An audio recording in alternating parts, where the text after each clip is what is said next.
Graph 7 and 8 tenths and 7 and 5 tenths on the number line. Well, looking at this number line, there's decimals only.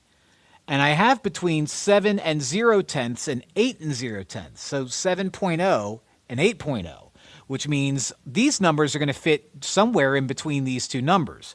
How do I figure out where 7 and 8 tenths is? Well, it looks like there's 1, 2, 3, 4, 5, 6, 7, 8, 9, 10 spaces, which means each of these little tick marks represents a tenth. So 7 and 8 tenths is going to be 7 and 1 tenth, 7 and 2 tenths, 7 and 3 tenths, 7 and 4 tenths, 7 and 5 tenths, 7 and 6 tenths, 7 and 7 tenths, and finally 7 and 8 tenths is going to live right there. So let's put a dot right there on 7 and 8 tenths. Now, 7 and 5 tenths is not that bad.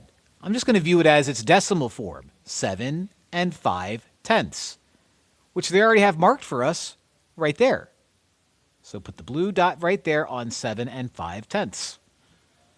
So 7 and 5 tenths the fraction is the blue dot, 7 and 8 tenths the decimal is the red dot.